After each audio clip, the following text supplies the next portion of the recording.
Hindi ko alam kung paano nagsimula, pero sa buong 25 taon ng buhay ko, mula sa paglalakad ko sa pilapil bitbit ang balde ng tubig, hanggang sa paglaki ko'y sinasanay akong magbasa ng orasyon at maganda ng langis na pangontra.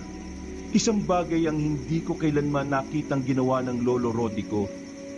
Bilang isang albularyo ay hindi siya kailanman lumaban sa iba't ibang uri ng aswang. At hindi yun haka-haka lang.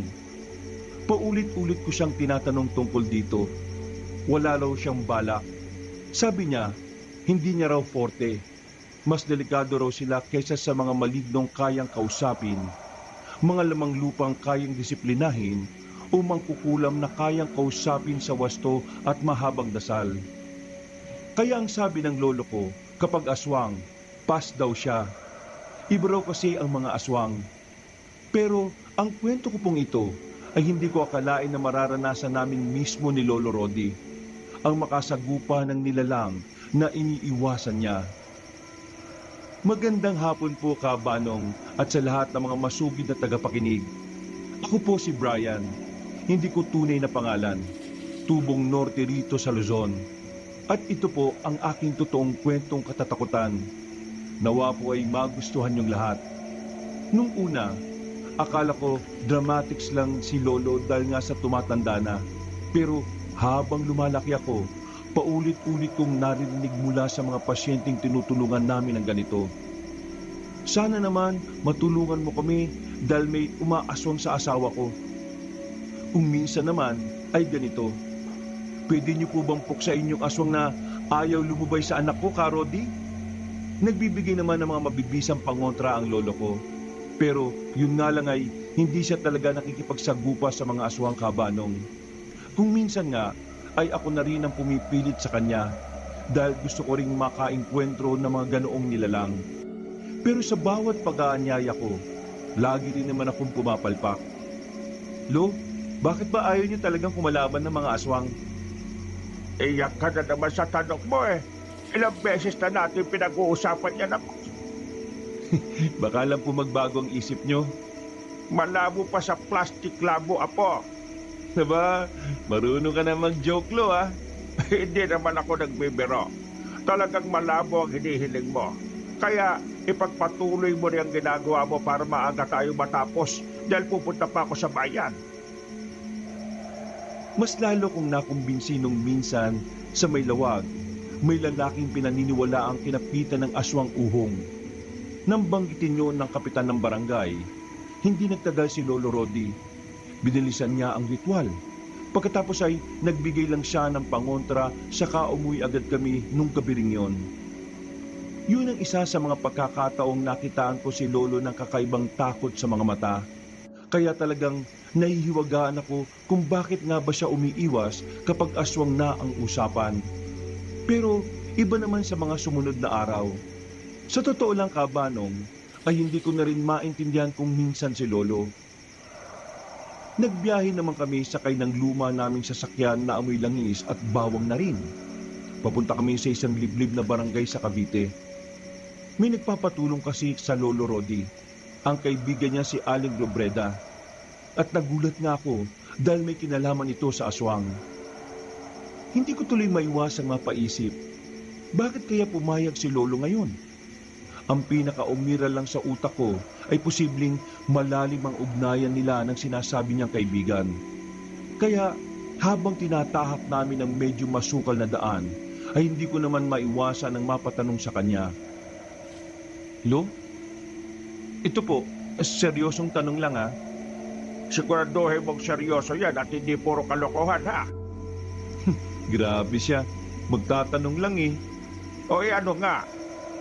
Akala ko po, ayaw niyo po ng mga kasong may kinalaman sa aswang. Narinig ko po ang usapan niyo sa telepono kahapon nung sinabi niyong kaibigan.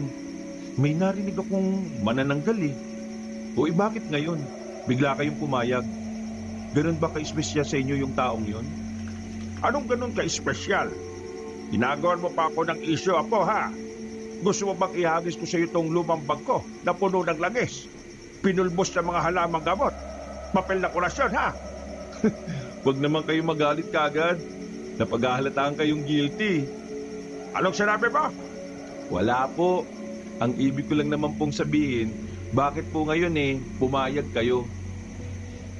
Brian, apo, tungkulin natin to. Wow! Ang lalim ng sagot ha. Samantalang dun sa atin, kapag nagpapatulong na patungkol sa aswang, kundi kayo parang nagmamadali na parang sinisilihan kayo sa puwet ang dami niyong ginagawang dahilan.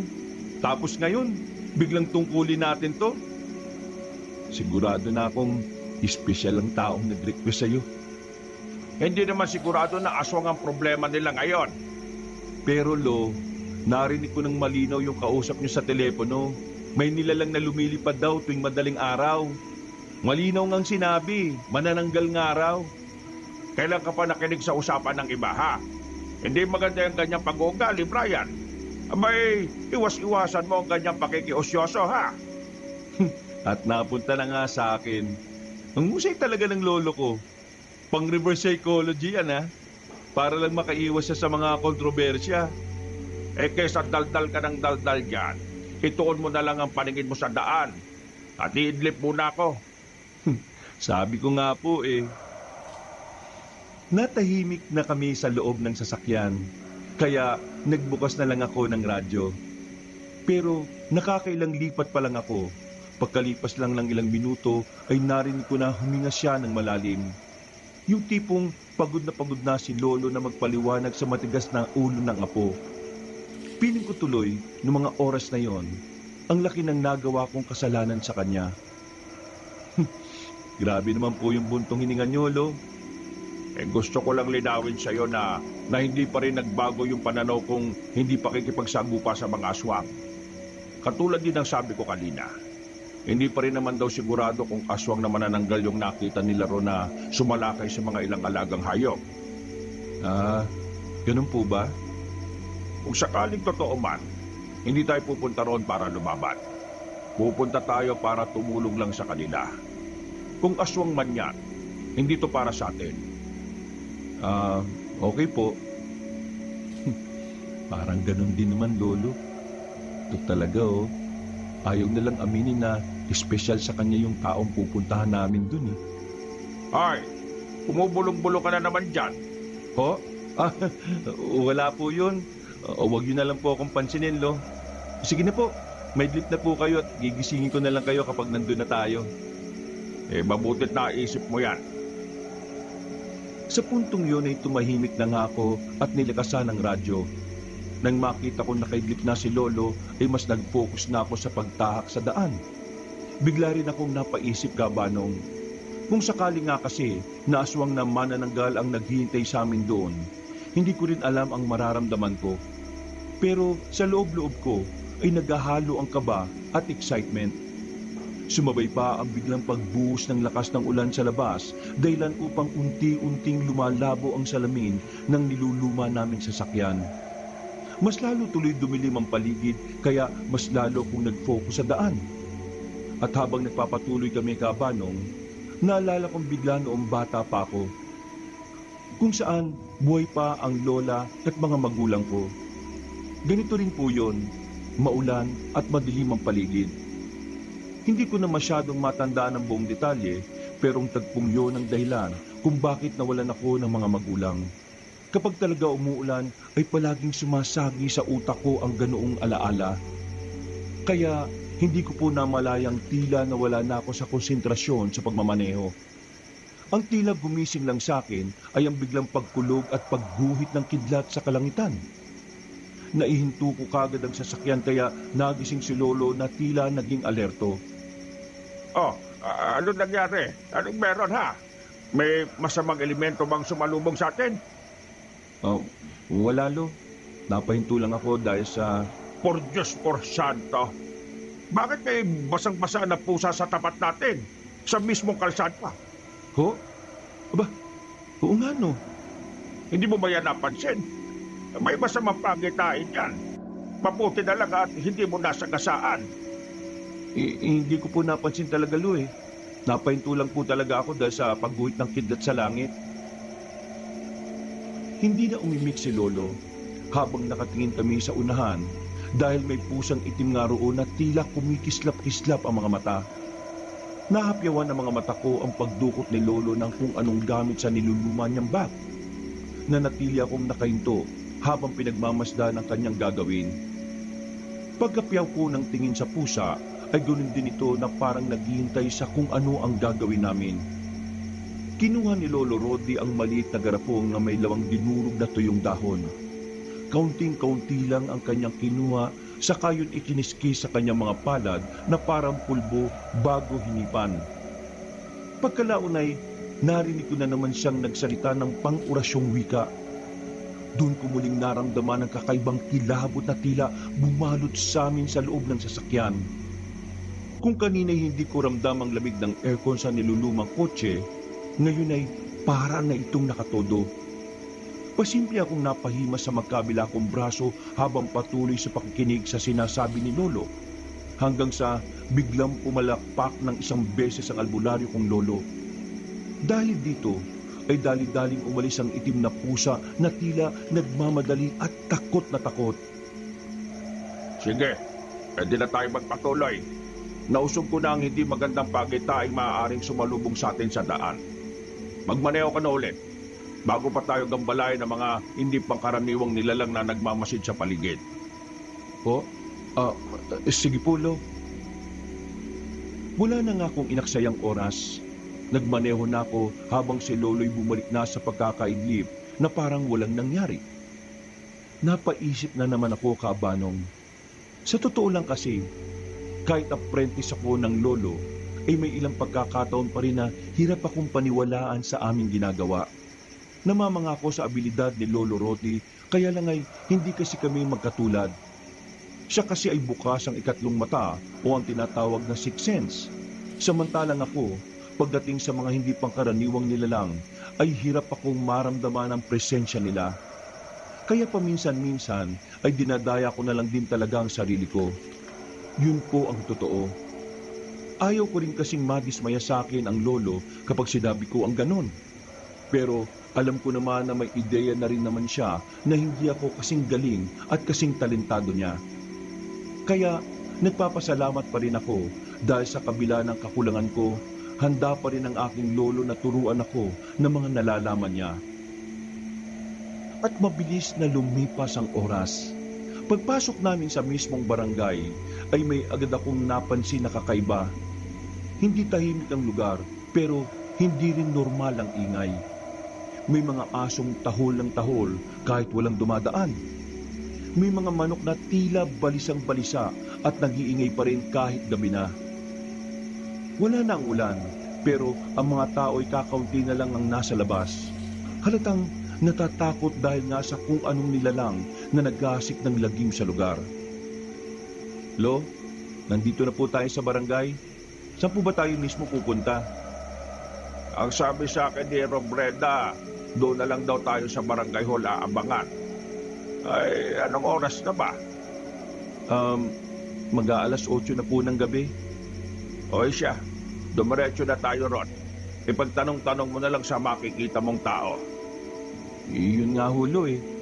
Wala naman akong makitang tao eh. Nagpatuloy ako hanggang sa marating ang isang tindahan. Magsasara na ang tindera kaya inagad ko ang pagtatanong pero hindi naman ako pinansin. Hanggang sa magsara na lang ng tuluyan at pumasok na sa loob ang ginang. Nagkatinginan tuloy kami ni Lolo at nagtuloy na sa pagmamaneho. At doon na nga namin nasa lubong ang isang babae. Morena siya, maganda, malamlam ang mga mata at parang may kakaiba. Sa unang pagkakataon ay nakaramdam ako ng kung ano. Para siyang may pagkamisteryosa. Huminto kami at kaagad kong binaba ang bintana para makita siya at makausap. Yun nga lang, dahil dito ay natakot siya at napaatras. Magandang gabi. Pasensya na kung medyo natakot kita. Hindi ho ako masamang tao. Magtatanong lang sana. Pero bago yun, ako nga pala si Brian. At ito naman ang lolo ko, si Lolo Rodi. Ay, magandang gabi, Neng. Bakit naglalakad ka ng mag-isa ng ganitong gabi na? Delikado at wala pa namang mga tao. Lolo naman, tinakot mo pa lalo eh. Baka hindi na tayo kausapin yan. Nagsasabi lang naman ako ng totoo eh. Pagpasensyahan mo na ang lolo ko ha. Itatanong lang namin kung saan ang barangay hall nyo rito. Katatagpuin kasi namin si Robreda Kakamrosas. Baka nakikilala mo siya, hindi? Oo, yun nga. Baka kilala mo. Ano nga ang pangalan mo? Lenny, Nice to meet you, Lenny. Pero kilala mo ba yung sinasabi ng lolo ko? oo, si Aling Reda. Lolo siya ng kaibigan ko si Rowena. Ay, salamat naman at kilala mo siya. Nandun siya ngayon sa barangay hall at may hinihintay yata. Kami na yun. Pwede ba na malaman kung saan yung barangay hall nyo rito? Diretsuin niyo lang, tapos sa dulo, kumuliwa na kayo at makikita niyo kagad. Salamat. Ha? Dali-dali nang tumakbo si Lenny kaya napatingin na lang ako kay Lolo na punong-puno ng pagtataka. Para namang takot na takot sa akin yun. Mukha kang araw kasing masamang tao. Baka akala niya kikidnapin mo siya. Si Lolo talaga. Akala mo hindi siya nakasakay dito sa kotse. Baka kung ako lang ang nakasakay baka makiangkas pa yun at magbatid sa akin sa kanila. Kilabutan ka nga po, Lolo, sa mga sinasabi mo. Tara na nga po. Yan ang mainam mong nasabi, Apo. Bilisan mo na't nakakaya kay Robreda na naghihintay pa sa atin doon. Umiling-iling na lang ako at nagpatuloy na hanggang sa marating namin ang sinasabi sa instruction ni Lenny. Huminto kami sa harap ng barangay hall. Nang makita ko yon, napaismid ako.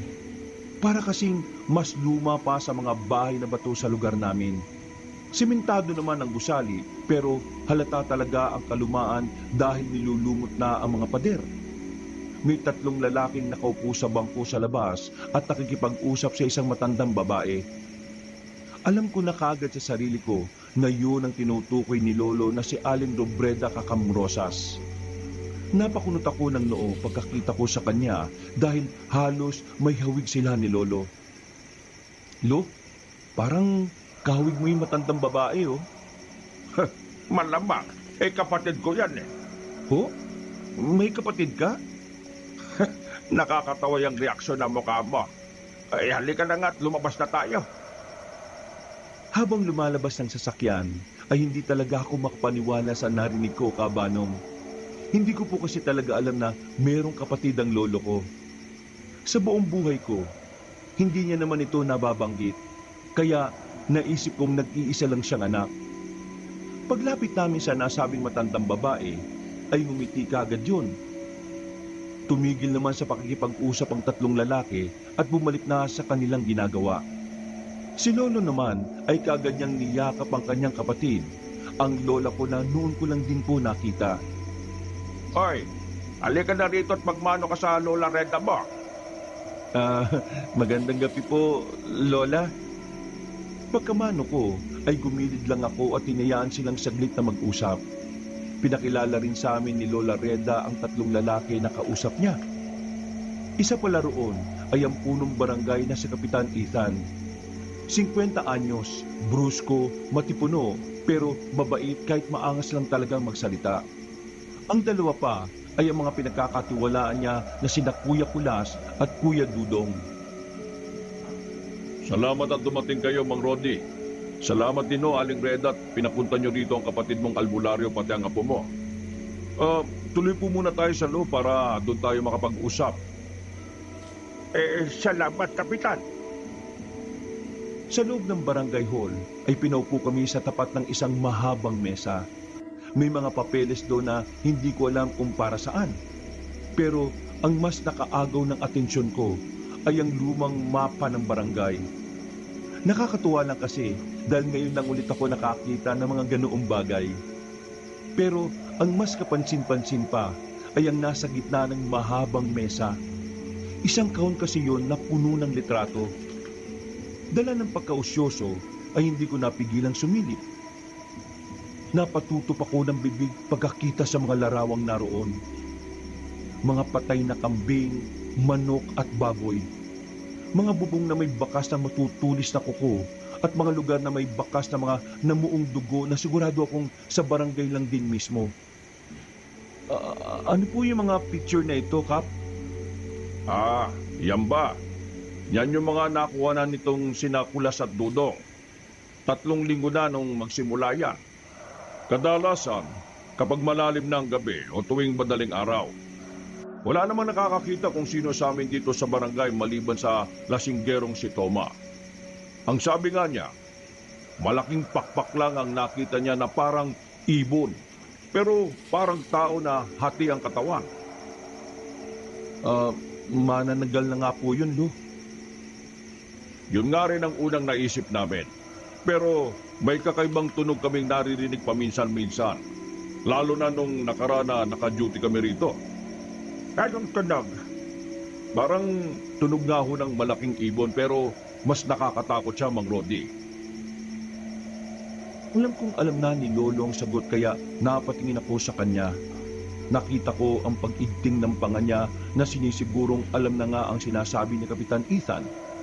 Matagal kaming natahimik habang pinagmamasdan ni Lolo ng paulit-ulit ang mga larawang nakunan. Hanggang sa ilang saglit lang ay dumating ang isang babae na may dalang mainit na inumin. Inabot ito sa amin na kaagad ko rin itong kinuha saka nagpasalamat. Sa tingin niyo, Mang Rodi, manananggal nga kaya talaga? Malaki ang tsansa. May mga buntis ba rito kayo sa barangay? Itong asawa ni Kulas, si Linda, yung nag-abot ho sa atin ng kape.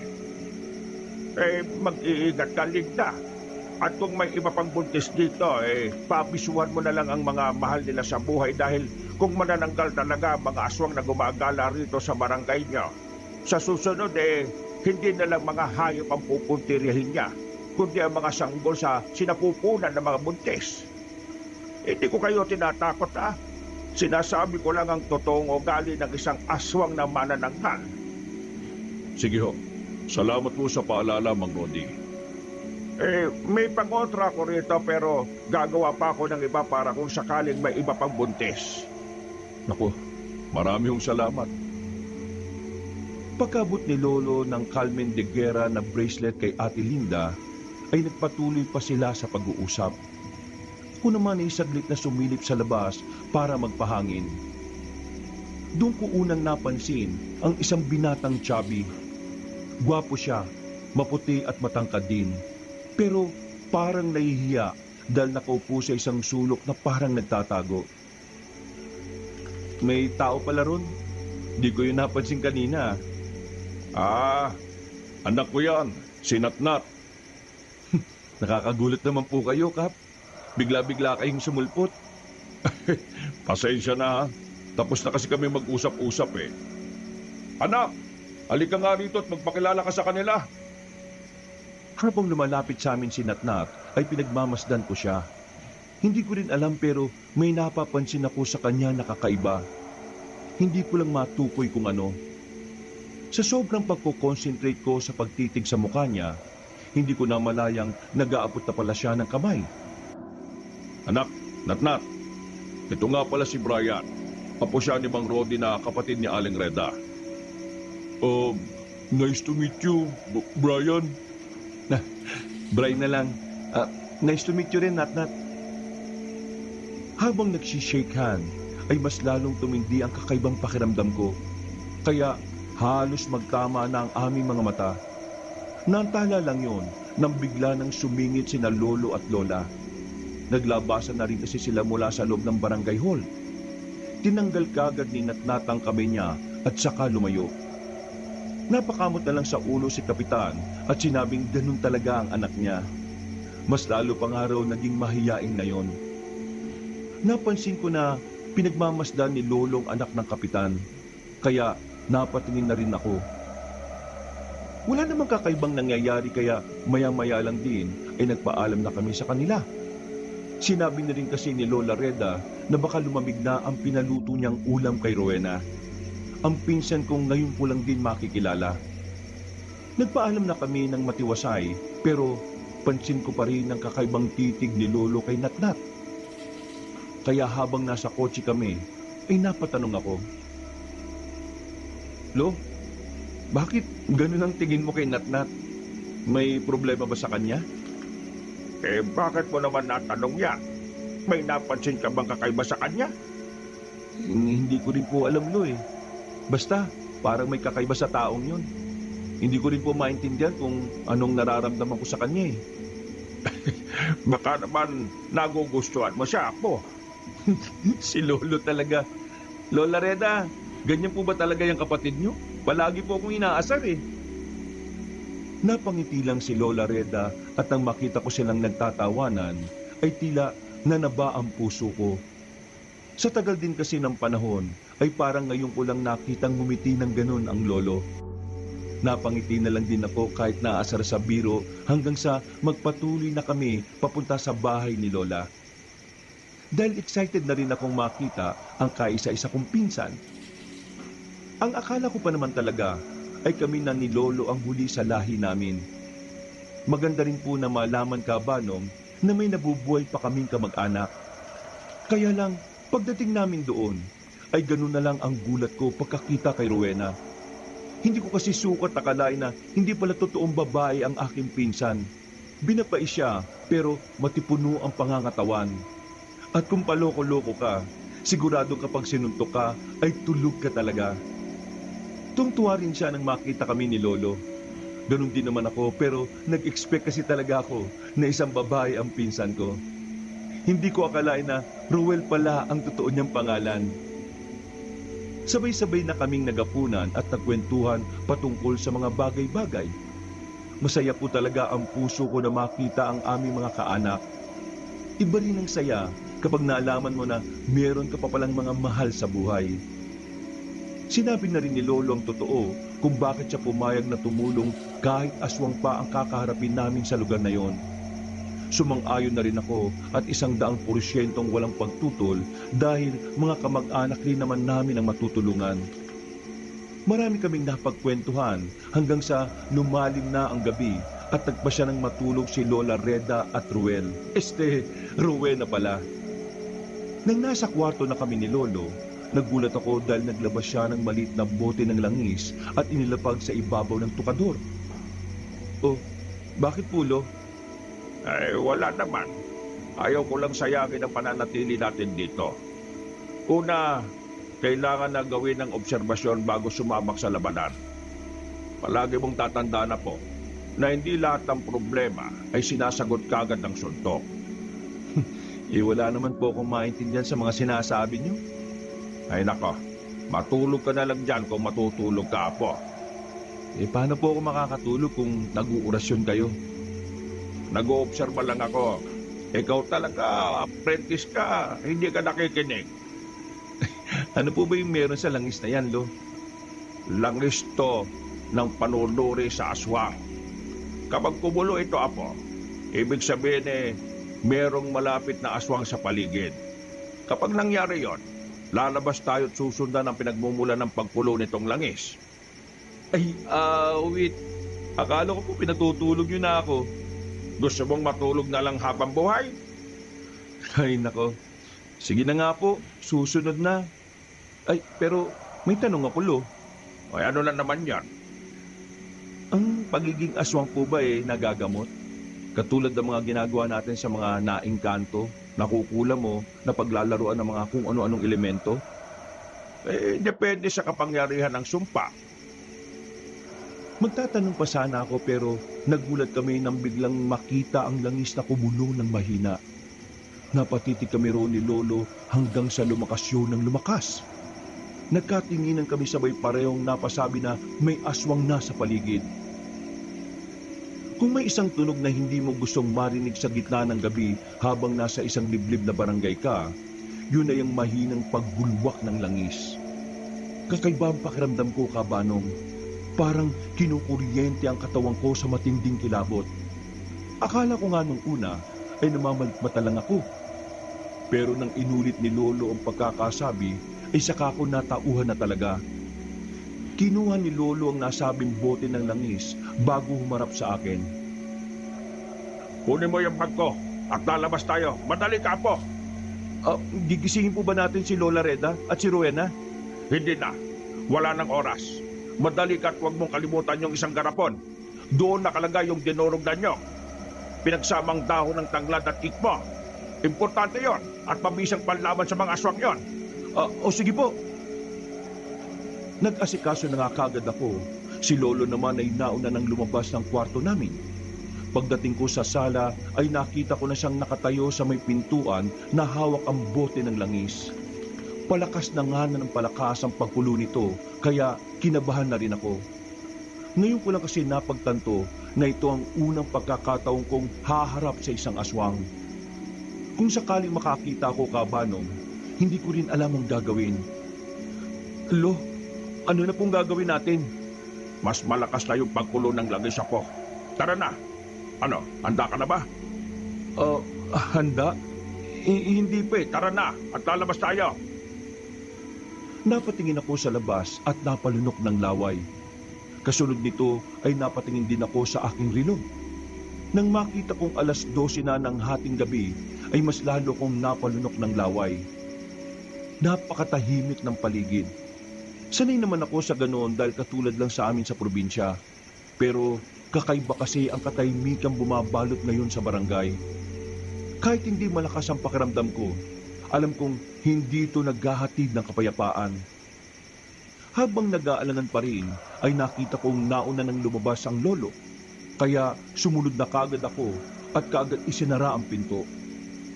Bitbit ko ang luma niyang bag at sumunod sa kanya sa kung saan. Paglabas namin sa bakuran, iniangat ni Lolo ang bote ng langis. Iniharap niya sa kung saan hanggang sa tumigil siya sa direksyong mas lalong malakas ang pagkulo. Lolo, totoo na po ba talaga to? Sabihin niyo naman po kung biru-biruan lang oh. Bakit? Mukha ba ako nagbibiro? Akin ang itim na asin. Madali ka. Ho? Ito po oh. Tapos, kunin mo rin dyan sa bag yung lampara at sindihan. Kinukuha ko pa lang yung inutos niya, ay naglakad na siya palayo. Matalas pa rin kasi ang linaw ng mga mata ni Lolo kahit na madilim. Ito ay dahil sa espesyal na bato niya noon na nagpapalinaw ng mga mata. Ang sabi niya sa akin noon ay itinanim daw yon sa mga mata niya ng isang mabait na engkanto bilang pabuya sa ginawa niyang tulong. Sinindihan ko na nga ang lampara. Sa totoo lang ay mas madali naman ang flashlight pero mas gusto ni Lolo na ang lumang lampara niya ang gamitin dahil ang langis na ginagamit niya rito ay espesyal at merong orasyon. Hindi raw ito kagad na namamatay kahit na gabagyong hangin pa. Bukod dito ay may proteksyon din daw itong hatid dahil nga sa kanyang orasyon. Sinundan ko na siya gamit ang lampara na tanging ilaw namin sa kadiliman ng hating gabi. At ang kumukulong langis lang din ang nagsisilbing gabay namin para matunton ang kinaroroonan ng manananggal. Habang sinusundan namin ito, ay tila unti-unting nagbabago ang simoy ng kapaligiran. Biglang lumakas ang ihip ng hangin na parang may unos na paparating. Ang mga punong tila umuuyog at nagsasayawan ay kakaiba ang naging hatid sa amin. Kabanong mas lumamig at mas naging nakakakilabot ang pakiramdam ko. Lo, bumalik na lang po muna kaya tayo. O kaya humingi rin muna tayo ng tulong kay Kapitan Ethan. Di po ba yun naman ang usapan nyo kanina? Huwag ka maingay. At maganda ka lang dyan at magmasid. Kung ano-ano sinasabi mo dyan. Sabi ko nga po eh. Nagpatuloy kami sa paglalakad hanggang sa biglang huminto ang pagkulo ng langis sa may bakod ng isang abandonadong bahay. Sira-sira na ang mga kahoy nito at ang bubong ay tinubuan na ng baging. Napagkwentuhan namin to kanina ni Rowena. Sinabi niya sa akin na dito niya dinadala ang mga binubuking niyang magsasaka. Kaya nang makita ko yun ay napaismid ako. Pero nawala yun nang makita at mapansin namin ang tila mga kakaibang kalmot sa nilulumot na pader ng abandonadong bahay. Malalim ang mga marka nun at halatang sariwa pa. Sa isang kisap mata namin ay tila pumulwak sa pagkulo ang bote ng langis. Pumutok pa yun pagkalaon, kaya napapikit kami pareho ni Lolo. At sa kabutihang palad ay hindi naman napano ang mga mata namin. Sabay din kaming napadilat dahil nakarinig na kami ng kakaibang huni mula sa loob ng abandonadong bahay. Ito na nga ang sinasabi ni Kapitan Ethan na naririnig nilang nakakakilabot na huni ng kung anong nilalang. Lo, yun na po siguro yung sinasabing huni ni Kap, yung tunog ng manananggal. Hindi pa man ako tapos magsalita, ay may narinig kaming tunog mula pa rin sa loob ng abandonadong bahay. Hindi ganun kalakas at hindi rin ganoon kabilis. Pero parang may mabigat na bagay na dahan-dahang pumapainlan lang. May nakita kaming anino sa loob ng isang malaking pakpak, kaya pareho kaming nagulantang ni Lolo. Kamuntikan ko pa ngang mabitiwan ng bag at lampara pero nakahawak kaagad ako sa punong nasa kanan ko. Muna, Brian! Ho? Bingi! Tumakbo na kako tayo! Kung gusto mong madagit ng manananggal, huwag kang tumakbo!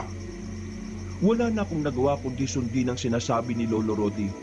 At sa unang pagkakataon sa buhay ko, ay ngayon ko lang siya nakita na tumakbo sa kalabat. Sa sobrang pagkataranta, ay halos madulas-dulas ako sa putikan habang hawak ang lampara at bitbit ang lumang bag. Hindi ko rin tuloy alam kabanong kung matatawa ko o matatakot sa itsura namin ni Lolo. Hanggang sa marinig na lang namin na kumalampag ang yero. Saglit kaming huminto at paglingon ko doon pabalik. Sa ibabaw ng bubong ay may nakita kaming aninong gumagalaw. Hindi ko maaninag ang mukha pero parang maiksi ang buhok niya. Mas naagaw kasi ng atensyon namin ng malaki niyang pakpak. Matutulis ang dulo nito at napakaitim. At pagtingin ko sa ibaba ay hati nga ang katawan nito. Lo! Manananggal nga! Oo, nakikita ko, Apo. Ang itim na sin, akin na! Nasa inyo na po eh. Ay, oo nga pala. Habang tila aligaga kami ni Lolo, nagkampay naman ng mga pakpakang nilalang, humangin ng malakas kaya napapikit kami. Dahil dito ay tuluyang bumagsak ang bumunga ng nasabing abandonadong bahay. Nagsimula yung lumipad pataas bago pa maagisan ni Lolo ng itim na asin. Ayan, nakalayo na tuloy. Ang bagal mo kasi, Brian eh. Oh, nanisip pa nga ang lolo ko. Eh, bilisan mo. Makakalayo na yung manananggal. Habang napapaismid, ay hinabol namin ng aswang hanggang sa makarating na kami sa ilang kabahayan. At habang inoobserbahan ko ang nasabing nilalang, ay napapansin kong tila hindi ito sanay sa paglipad. Kumbaga sa pagmamaneho kabanong ay para itong isang baguhan. May pagkakataon na sumasayad-sayad pa ang pakpak nito sa bubungan, kaya naiisip kong mahuhuli namin kagad ito. Pero mas nauna pa akong napagod bago pa sa mangyari yun. Ay naku, Apo, ang bagal mo. Makakalayo na yung aswang. Lo, hindi ko na kaya to. Ingal na ingal na ako eh. Hindi mo naman po sinabi na may marathon pala. Hindi naman ako cardio person eh. Umismid na lang sa akin si Lolo at siya na ang humabol. Huminto muna kasi ako dahil sa pagod. Maya-maya pa ay narinig ko na ang ingay ng mga asong nagkakahulan. Ang ilang kabahayan din ay nagbukas na ng mga ilaw na tila nabulahaw. Hanggang sa hindi kalayuan ay may nakita kong maliit na liwanag na gawa ng kung ano. Doon yun sa direksyon kung saan nagpunta ang Lolo. Sumunod na kagad ako kahit hingal na hingal. Pagdating ko roon ay nakita ko na lang na nagliliyab ang isang maliit na parte ng damuhan. Mabuti na lang ay malayo nito sa kabayan kaya hindi na rin makakadamay ng ibang masusunog. Wala na ang aswang pero naririnig ko sa malayo ang pag-ungol nito na tila nasaktan. Isang matinis yun at talatang galit na galit. Lo, ano pong nangyari? Nadaplisan ko lang yung manananggal. Bilis, sundan pa natin. Tumulong siya ron sa kabilang bakod ng taniman ng mga mangga. Paano natin susundan yan, Lo? Manggahan na yan dyan. Saka may bakod na po. Baka mamaya matrespassing pa tayo at barilin ng nagbabantay dyan. O kaya mapagkamalan po tayo magnanakaw. Ay nako, ang dami mong sinasabi, Apo. Ang daldal mo. Lo, sa likod mo! Pagtingala ay nakita ko ang manananggal na bumalik na tila dadagitin ng Lolo. Mabuti na lang ay pareho kaming nakayukod. Yun nga lang ay nabitiwan namin pareho ang lampara. Itim na asin at ang lumang bag. Sa lakas kasi ng kampay ng pakpak ng manananggal ay pareho rin kaming nabuwal ni Lolo. At nang muli akong napatingala, kitang-kita ko ang muling pagsugod ng aswang. Nangamba ko para sa buhay namin dahil malayo sa amin ng mga sandata. Pero mabuti na lang ay nakarinig na kami ng ingay ng mga tao. Paglingon ko sa hindi kalayuan ay nakita ko si Kapitan Ethan, Kuya Kulas, Kuya Dudong at ang iba pang kalalakihan. Dahil dito ay lumayo na ang manananggal na nakita rin nila. May mga tulos silang dala pero hindi na nila mapunterya ang halimaw dahil lumipad na ito ng mas mataas. Isang malakas ng kampay ng pakpak nito ay humangin na naman ng malakas. Pare-pareho kaming napapikit at pagdilat ng mga mata ay nawala na ito sa dilim na parang usok na tinangay ng hangin. Bumangon ako at kagad lumapit kay Lolo para tulungan siyang tumayo. Kinuha ko rin kagad ang mga gamit namin habang sila Kapitan Ethan at ang iba pa ay lumapit sa amin. Pasensya na at hindi na namin nahabol yung aswang. Wag ho kayong humingi ng pasensya. Kami nga ho dapat humingi ng dispensa dahil naging mabagal ang pagresponde namin. Huwag na siguro tayo magsisiyansya ngayon. Ang mahalaga kumpirmado na natin na manananggal ang aswang na yon. Kaya nga po, at least ngayon hindi na tayo manghuhula kung anong klase ng aswang. Alam na natin ang totoo niyang anyo. Natamaan ko siya ng itim na asin at sigurado kong nasugatan ko siya. Makikilala rin natin ang aswang na yon. Ganun po ba? Kaya siguradong mananahimik muna yon ng ilang araw. Nakahinga ako ng maluwag pagkarinig sa sinabi niyo ng lolo ko. Pero ang totoo ay malakas pa rin ang pagkabok ng dibdib ko dahil sa nangyari kanina. Naisip ko tuloy na kaya ayaw din pala talaga niyang humarap sa aswang dahil mukhang mas delikado nga. Samantalang kapag ang kalaban namin ay mga engkanto, lamang lupa, ay hindi naman kami halos lumalabas ng bahay. Madalas lang nakikipagtagisan ng lakas at kapangyarihan si Lolo sa pamamagitan ng orasyon at yung tinatawag niyang pagtawid sa kabilang dimensyon. Pero alinman sa dalawa, alam kong pareho naman yung mapanganib.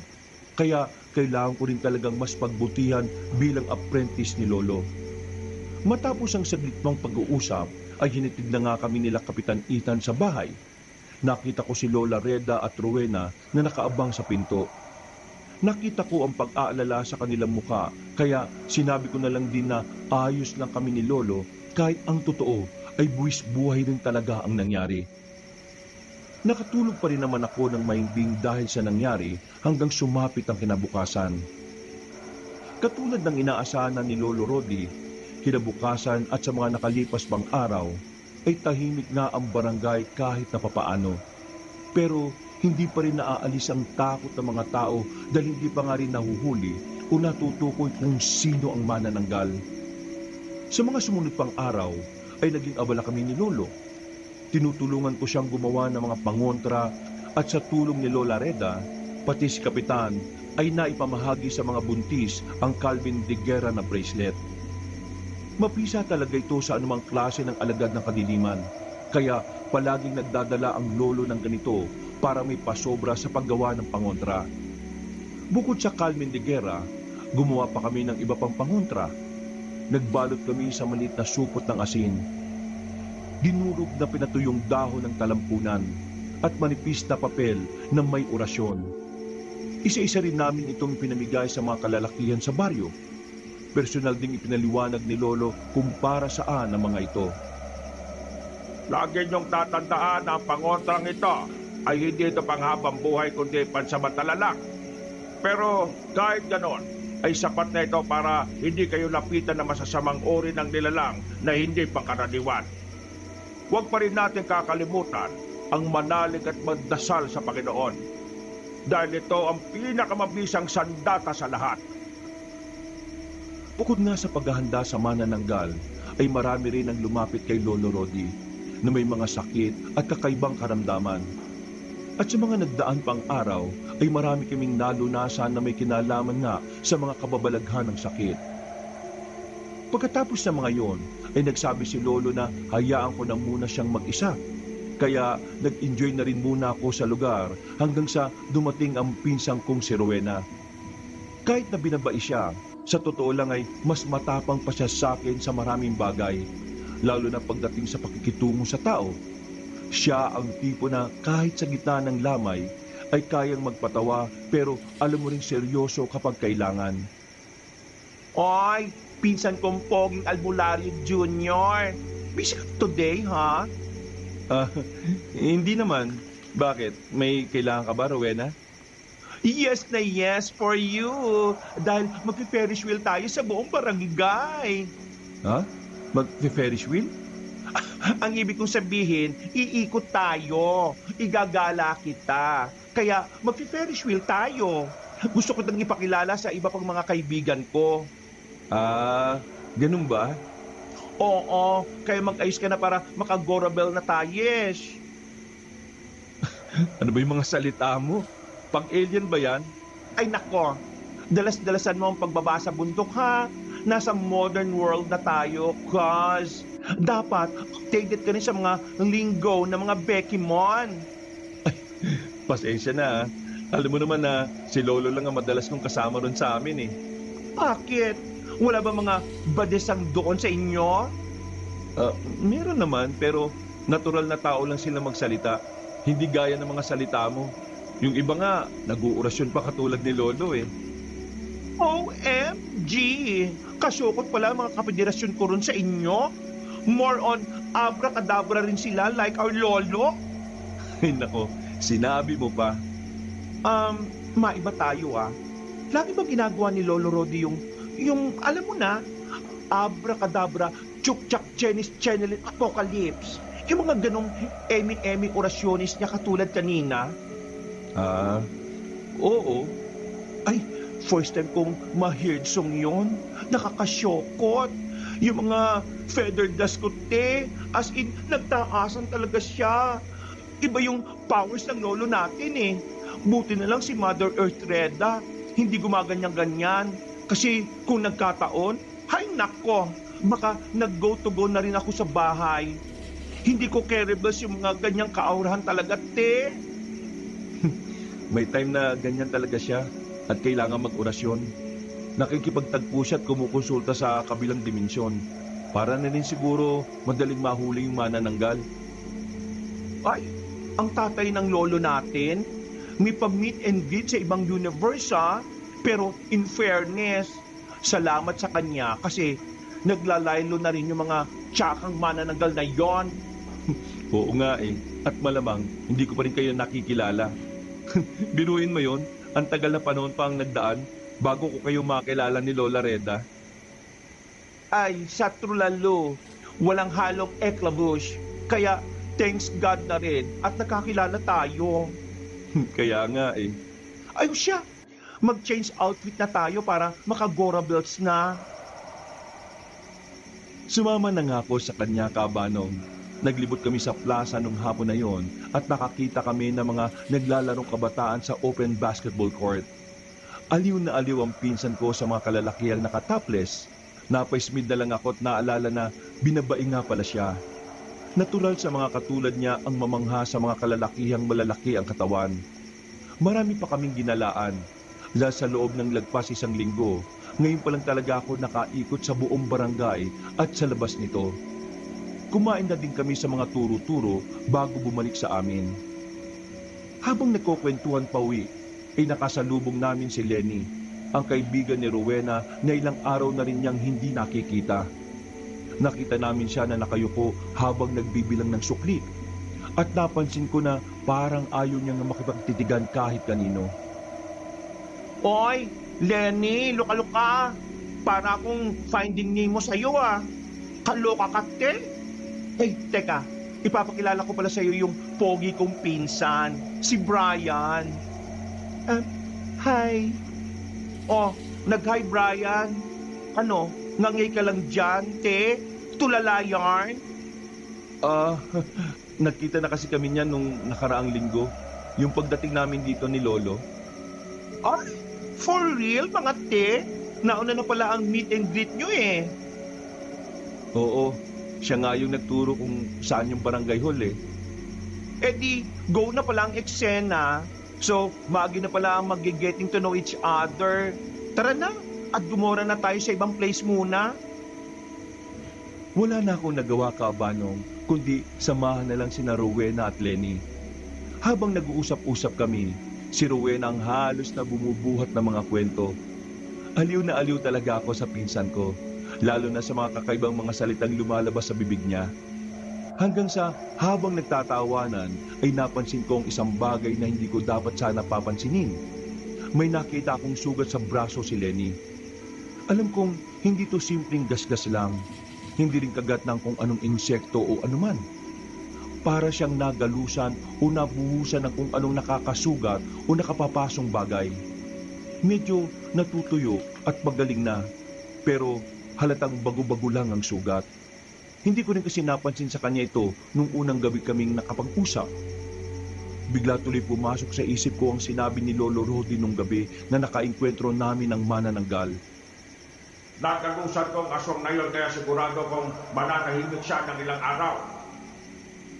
Muli akong napatingin sa braso ni Lenny at biglang kinutuban habang sila ay nagtatawanan. Ayaw ko sanang isipin pero nagkukusa ang utak ko na ganoon ang mawari. Bigla tuloy akong kinilabutan at tila nanlabig ang bato ko. Hanggang sa hindi ko na rin mapigil na makapagtanong sa kanya. Anong nangyari sa braso mo? Natigil sila sa pag-uusap at tawanan, saka napatingin sa akin. Ako man din ay nagulat sa tanong kong yon. Pero hindi ko na mababawi, kaya inulit ko na lang ang tanong habang si Lenny ay tila bigla na lang iniwas ang kanyang braso. Alam ko na kagad na meron siyang tinatago. Ang sabi ko, ano yung nangyari sa braso mo? Ay, oo nga girl. Naon ko lang napansin.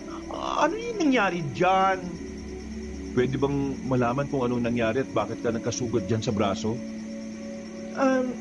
Nadapa lang yan. Nagasgas. Nadapa? Nagasgas? Isa naman. Ano kasi Nadapa ka ba talaga? Kasi parang sa nakikita ko may nagbuhos ng kung ano o may gumawa niya sa'yo Hoy, Brian, eksena ka ha, pinsan? Interrogation na ba kagad? Date lang to, no? Hindi investigasyon. Para mo namang ginigisa si Frenny ko sa mantika. Kaloko ka, pinsan, ha? Hindi na rin muna ako nagsalita at tumingin na lang ng pasensya sa kanila. Napangiti naman si Lenny pero obvious na napipilitan lang siya. At doon ako mas kinabahan at nagduda sa kanya. Hanggang sa tuloy na nawala sa momentum ang kaninang masayang eksena. Nagpaalam na kasi kagad si Lenny sa amin na dali-daling umalis. Pagtingin ko kay Rowena ay humalukip-kip siya habang nakataas ang kilay sa akin. Nung eksena mo, pinsan, for the interrogate na naman kay Lenny. Naiya tuloy, oh. Pasensya na. Ano lang kasi, ang sabi ni Lolo, nagalusan niya yung manananggal. So, ano gusto mo palabasin? Na yung tsakang manananggal at ang friend ko ay iisa? Hindi naman sa ganun. Pero parang ganun na nga. Ko, kaloka ka. Malay natin, di ba? Matagal na ba kayo magkaibigan nun? Isang taon na rin. Last year lang naman tumira dito yan sila Nakapunta ka na ba sa kanila sa loob ng isang taon yung pagkakaibigan? Hindi pa. Never kasi siyang nag-invite sa kanila Kasi ang eksena niya, strict daw ang parents niya. Malay man natin kung true lalo talaga, di ba? Paano kung siya nga talaga yung aswang? Ay, kaloka ka dyan, te. Bakit? Ayaw bang malaman? Kung talagang kaibigan ka niya, gugustuhin mo malaman kung nagsasabi siya ng totoo o hindi. Hindi na nagsalita pa ang pinsan ko, Kabanong. Pero alam ko at ramdam kong sang-ayon din siya sa kung ano man ang naiisip ko. Kaya nung gabi ring yon ay napagdesisyonan namin gawin ng isang bagay. Pasado 10:00 ng gabi, tahimik na ang buong barangay at nagsisimula ng rumonda mga tanod at opisyal ng lugar. Nang tulog na sina lolo at lola, ay pareho kaming bumangon ni Rowena at nagkita sa sala. Sureness na ba talaga, insan? Kinakabahan na kayo sa mga decision making mo eh. Sa trulalo lang talaga, te, ha? Pwede ka namang hindi sumama eh. Ako na lang ang pupunta ron. No, gogora ako dahil deserve kong malaman ng totoo sa friend ko. O yun naman pala eh. Huwag mong kalimutan yung Carmen de Guerra. Isuot mo lang. Tapos, dali mo tong lampara ni Lolo. Sa panahon pa kayo ng kopong-kopong? May flashlight naman ah. Hindi yan ordinaryong lampara. May orasyon ng langis niya na pamproteksyon sa mga gumagamit. Tara na, bago pa magising si Lolo at Lola. At baka mapigilan pa tayo. Tahimik kaming tumakas sa bahay at nagtubo sa bakuran ni Lenny. Ang bahay niya ay maliit lang din at gawa sa kahoy. May bakod na yero at 2 puno sa magkabilang gilid. Tahimik at nakapatay na ang ilaw. Sinyalis na tulog na ang mga tao sa loob. O posible ring wala roon dahil naghahanap ng mabibiktima. Maingat at palihim kaming pumasok sa bakuran. Walang nagsasalita sa amin. Nakasunod lang ang pinsang kong binabae at naghihintay sa mga hudyat ko. Sinabihan ko kasi siya kanina ng mga gagawin kung sakaling maging totoo ang hinala ko. Binuksan ko ang bintana ng dahan-dahan. Maswerte dahil hindi ako nakagawa ng tunog o ingay. Nang umuwang na, ay naamoy kagad namin ang kakaiba sa loob ng bahay. Hindi ito mabaho pero hindi rin naman ganun na mabango. Walang pamilyar na amoy na may kinalaman sa mga hindi pangkaraniwan. Pero hindi pa rin ako sumuko. Pumasan na ako kay Rowena at naunang pumasok. Dumiretso ko sa sala at binuksan ang pinto hanggang sa sumalubong sa akin ang pinsan ko. Ano, sasama ka ba sa akin? O dito ko na lang mag-look out? Go for the goldfish ako. Pagkatango ko, ay naglakad na kami hanggang sa makarating sa isang silid. Nakarinig kami ng mahinang halinghin ng lalaki pero ang mas umagaw ng atensyon naming magpinsan ay ang iyak ng babae na tila nagmamakaawa pero walang magawa. Alam namin pareho na si Lenny yun kaya nagkatinginan kami ni Rowena at nagmadaling puntahan ng silid. Pero maingat pa rin kami at hindi gumagawa ng ingay. Eksakto pagdating sa tapat ng silid, ay pareho kaming sumilip sa nakauwang na pinto. Dito namin nakita ang hindi inaasahang bagay. Isang bagay na tila nagpalaglag ng puso naming magpinsan. Ramdam ko ang maigpit na pagkapit sa akin ni Rowena pagkakita sa lasinggerong si Ginoong Toma na nilalapastangan ng walang kalaban-laban na si Lenny. Hindi pa nakontento ang lalaki dahil sinasaktan niya ang dalaga. Ito pala ang dahilan kaya may mga sugat yon sa braso. At hindi lang sa braso dahil sa iba't ibang parte ng katawan na tinatago lang sa damit. Hinata ko na si Rowena at umalis na kami sa lugar na yun. Nakalabas kagad kami ng bahay at sa likuran kami pansamantalang nagpahinga. Narinig ko ang pag-iyak ni Rowena kaya naawa ko sa pinsan ko. Kasalanan ko to eh. Dapat hindi na ako nagpumilit pa eh. Nakakita pa tuloy tayo ng mga ganong eksena. Tulungan natin si Lenny. Paano natin siya tutulungan? Paano na lang kung makita nila tayo ng loob dun sa bahay nila? Baka tayo pa kasuhan ng siraulong lalaking yun. Sino ba yun? Si Kuya Toma, yung lasinggero at sugarol niyang tiyo. Yung hayop na yun. Dati nang napapabalita yan na ginojombag niya si Lenny pero hindi naman napapatunayan kasi parang pipi yung friend ko eh.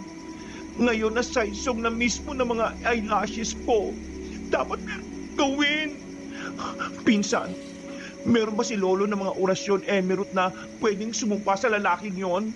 Yung gagawin siyang parang echuserong frog? Pasensya na pero hindi namin ginagawa ni Lolo yun. Nakita mo naman di ba yung ginawa niyang pagjojombag at pambebembang sa kaibigan ko? Oo, pero... Ha? Nagulat na ako sa pagsasalita dahil nakarinig kami ng malakas na kalabog sa bubong ng bahay ni Lenny. Sinundan niyo ng malakas na sigaw ng babae at lalaki. Tumakbo kami papunta roon at nakita na nga namin ang malaking pakpak ng manananggal. Tinutuklap nito ang bubong hanggang sa tumilapon na ang isa malapit sa amin. Hindi na ako nag-asaya pa ng oras. Pumasok agad ako sa bintana. Hindi ko na nakitang sumunod si Rowena kaya nagdire-diretso na lang ako. Pagdating ko sa kwarto, ay nakita ko na ang halimaw na hinahatak si Kuya Toma na walang kahit na anong saplot. Sinamantala ko na ang pagkakataon. Pumasok ako sa kwarto at nakita ko pa kung paanong nagulat si Lenny nung nakita ako. Kinuha ko kagad ang kumot at binalot sa kanya. Saka ko siya binuhat palabas ng silid. Nakita kong napatingin sa amin ang aswang, pero umangil lang yon at nagpakawala ng nakakakilabot na huni bago tanging pataas si Kuya Toma. Sumisigaw at pumapalag pa ang lasing na lalaki pero tuluyan ang lumipad palayo ang manananggal. Hindi ko na nga lang din namukaan dahil mas nakapokus ako kay Lenny na tila nahihiya habang umiiyak sa takot. Anong ginagawa niyo dito? Saka na ako magpapaliwanag dahil baka bumalik yung manananggal. Paglabas namin ng bahay ay sumalubong si Rowena. Niyakap niya ng maigpit ang kaibigan niya habang nag-iiyakan sila. Nang makarinig kami ng huni mula sa hindi kalayuan, ay tumakbo na kami. Hanggang sa makita ko na ulit ang manananggal na pabalik. Tangan pa rin ito si Kuya Toma, pero gutay-gutay na ang katawan na hinagi sa amin. Bumagsak ang walang buhay na katawan ng Ginoo sa tapat namin kaya nagsisisigaw ang pinsang ko at si Lenny. Manananggal! Mga shopit! Tulungan niyo kami! Mga shopit bahay! Diyos ko po, Mama Mary! Tulungan po kami! Mula sa hindi kalayuan ay nakita ko rin ang kalahating parte ng manananggal at pare-pareho kaming nagulat. Dahil hindi yung katawan ng isang babae. Sinabuyan ko kagad ng itim na asin pero nakaiwas yun. Nagulat pa nga ako dahil parang athletic yung paa ng manananggal. Pero hindi na talaga ako sigurado kung anong itatawag doon. Nang marinig na naman namin ang nakakatakot na huni hanggang sa makarinig na rin kami ng tunog ng patrol. Paglingon namin ay paparating na si Kapitan Ethan. Nakahinga kami ng maluwag. Subalit, pagbalik ko ng tingin sa kinaroroonan ng aswang, ay nawala na naman ito na parang bula. Inisip ko na lang na kahit hindi nahuli ang aswang, nailigtas naman namin si Lenny laban sa pang-aabuso ng kanyang tiyuhin. At ngayon nga si Kuya Toma ay patay na. Pagkatapos ng gabing muntik na namin ikapahamak ni Rowena at ni Lenny, malaki ang pinagbago ng lahat.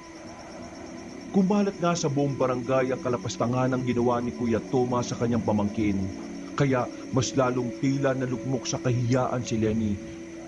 Sa kabilang banda kabanong, halata ang pagbalot ng takot sa mga nasa barangay. Mas maaga nang nagsasara ang mga bahay. Naririnig ko na ang ibang mga kalalakihan o ang haligi ng tahanan ay natutulog na may hawak na itak. Ang mga aso ay kinukulong sa gabi at ang mga buntis ay hindi na pinapalabas kapag pahapon na. Sa barangay hall, halos araw-araw ay may pulong sina Kapitan Ethan. Naroon ang mga opisyal, may hawak na listahan ng mga pangalan, mga oras ng ronda at mga lugar na babantayan.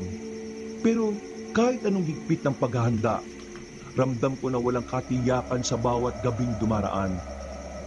Si Lolo Rodi ay mas lalong naging tahimik at seryosong tumutok sa paggawa ng panlaban sa manananggal. Kung dati ay may halong biro ang paggawa niya ng mga pangontra, ngayon ay seryoso na talaga ang bawat galaw niya. Habang tinutulungan ko nga siya, ay hindi na kami nag-iimikan pa. At tila para bang palagi siyang merong hinahabol na kung ano. Ayusin mo ang tali ha. Hindi dapat ganyan. Dahil mawawalan ng bisa ang pangontra kapag sumingaw kagad. Ilang beses ko nang sinasabi sa'yo yan eh. Pasensya na po, Lo. Pero pwede po bang kumalma ka lang? Oo nga. Pero hindi ko rin alam kung bakit ako natetensyon eh. Ayaw ko lang maulit ang nangyari sa inyo ni Rowena. Ayaw ko na talagang maulit yun noon. Yung noon? Ano pong noon, Lo? Bago pa magpatuloy ang pag-uusap namin, ay dumating na si Lola Reda. May dala siyang mainit na tsaa at merienda na ibinigay sa amin. Pinagmasdan ko si Lolo na halatang ayaw ng magsalita. Pero tinapik siya ni Lola at sinabing ikwento na niya ang totoo. At hindi naman na dapat talagang itago pa yun sa akin. Dumating na rin si Rowena kaya wala nang choice ang lolo kong albularyo kundi ang magsalita. Naikwento na nga niya ang totoong nangyari kung bakit hindi na nakikipagsagupa sa mga aswang ang lolo. Ito pala kasi ang dahilan ng pagkamatay ng mga magulang namin ni Rowena. Noon pala kasi ay talagang aswang lang ang nilalabanan nila. Pero nagbago yon nang biglang mapahamak ang mga mahal namin sa buhay. Ito rin pala ang dahilan kaya nagdesisyon sina lolo at lola na maghiwalay muna ng landas. At ang maunawaan ko mga ito ay hindi naman ako nagdamdam kay lolo. Hindi naman ako katulad ng mga teledrama na magtatampo-tampo pa kunwari sa mga main character. Mas natuwa pa ako sapagkat naintindihan ko ang dahilan ni lolo. Kaya ngayon ay mas pinagbutihan ko ang aking gagawin. Pagkatapos sa mga nagawa namin pangontra, nagapunan na muna kami. Pero hindi ko pa rin sinabi sa kanila ang hinala ko sa manananggal na hindi ito isang babae, kundi isang lalaki. Kailangan ko muna rin kumpirmahin ng mga bagay-bagay dahil baka matulad lang kay Lenny. 3 araw ang lumipas, nailibing na kagad si Kuya Toma. Sa nakalipas na araw ding yon ay natahimik na naman ang barangay. Pero alerto pa rin ang buong barangay. Alam nilang hindi pwedeng magpakampante. Ako naman kabano ay nag-oobserba pa rin sa mga kalalakihan sa barangay. Kasama ko pa rin si Rowena sa pag-iikot. Siya kasi ang perpektong kasama dahil sa madaldal, observant at may natural na kakayahang makisalamuha sa mga tao. Biyernes ng hapon, pauwi na kami galing sa open court na makita ko si Natnat. Nasa bandang dulo siya ng kalye at tila nagmamadali na parang umiiwas sa tao. Oh, si Natnat yun, di ba? Ha? Ay? Oo nga. Bakit? Ganyan ba talaga siya, pinsan? Parang ilag na ilag siya sa mga tao? Dati naman mahilig yan siyang maki-join force sa mga utaw. Lagi nga yan nasa open court kapag umaga eh. Closeness so much din kami niyan dati. Tapos, yung nagka-jowa, hindi na nagpapakita. Bakit siya nagkaganyan ngayon? Nung nakita ko siya unang beses dun sa barangay hall parang iwas na iwas din siya. Last month lang, nagka-breakthrough sila ng jowa bells niya. Tapos, yun, naging tahimik na. Ang chika rito sa barangay, na-depress ang lola mo dahil sa break-up. Pero, meron pang chika. Ayaw ko na lang mag-talk, no? Naku naman, sabihin mo na. Wala naman akong ibang kakilala rito maliban sa iyo Mahilig ka rin sa chika, pinsan, ha? O pero sige, ibebera ko sa'yo. Ano ibebera? Sasabihin o ikukwento. Ito na nga kasi. Amoy ko yung sinatnat noon pa. Parang napilitan lang yan na magka-jowa kasi napi-pressure cooker sa tatay niya. Siyempre nga naman, kapitan ng barangay. Ayaw mapahiya kapag nalaman na di siya nakapag all out Sunday. Na ano? Ang hirap talagang intindihan ng mga salita nitong bading na to. Sa totoo lang Batisang din niyang sinatnat. Kalahit ko siya, kapartido, kapederasyon, ganon. O gets mo na, pinsan? Oo, getsong ko na. Perfect ka dyan. Marunong ka na ng mga Becky words, ha? Welcome to the club, pinsan.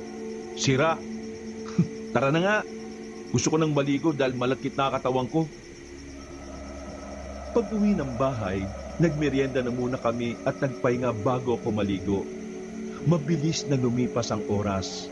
Hating gabi na pero gising pa rin ako. Katatapos lang namin ni Lolo na magdasal. Sinabayan ko siya sa orasyon katulad ng bilin niya.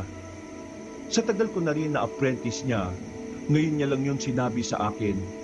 Sa pagkakatanda ko, kapag daw pinasabay niya na ako sa orasyon, ibig sabihin malapit niya na akong bitiwan bilang apprentice.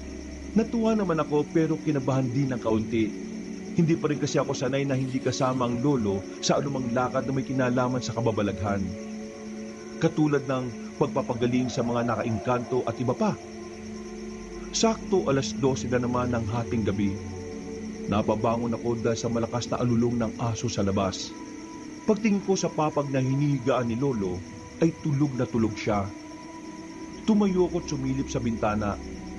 Wala talaga akong plano na lumabas pero parang hindi matahimik ang loob ko, Kabanong. Dahil dito ay kinuha ko ang lumang bag ni lolo at pasimple akong lumabas ng aming bahay. Dala ko ang maliit na bote ng langis na kumukulo kapag may aswang. Hindi ko rin alam kung saan pupunta hanggang sa makarating ako sa tapat ng barangay hall. Nakita ko roon si Kuya Kulas at Kuya Dudong na nagtatawanan. Hindi na ako lumapit dahil ayaw ko na rin nga makita nila ako. Hanggang sa muli na namang umalulong ang aso sa hindi kalayuan. Ano naman ang aso? Bakit kaya siya umaalulong? Delikado pa naman kapag may ganyan. Nag-iimbita siya ng kamatayan sa barangay. Dapat sawayin yung asong yun eh. Pagtingin ko sa dalawang lalaki, naging seryoso sila at alerto sa paligid kaya umalis na ako. Hanggang sa masalubong ako ng patrol nila kapitan. Nagtago ulit ako sa gilid para hindi nila makita.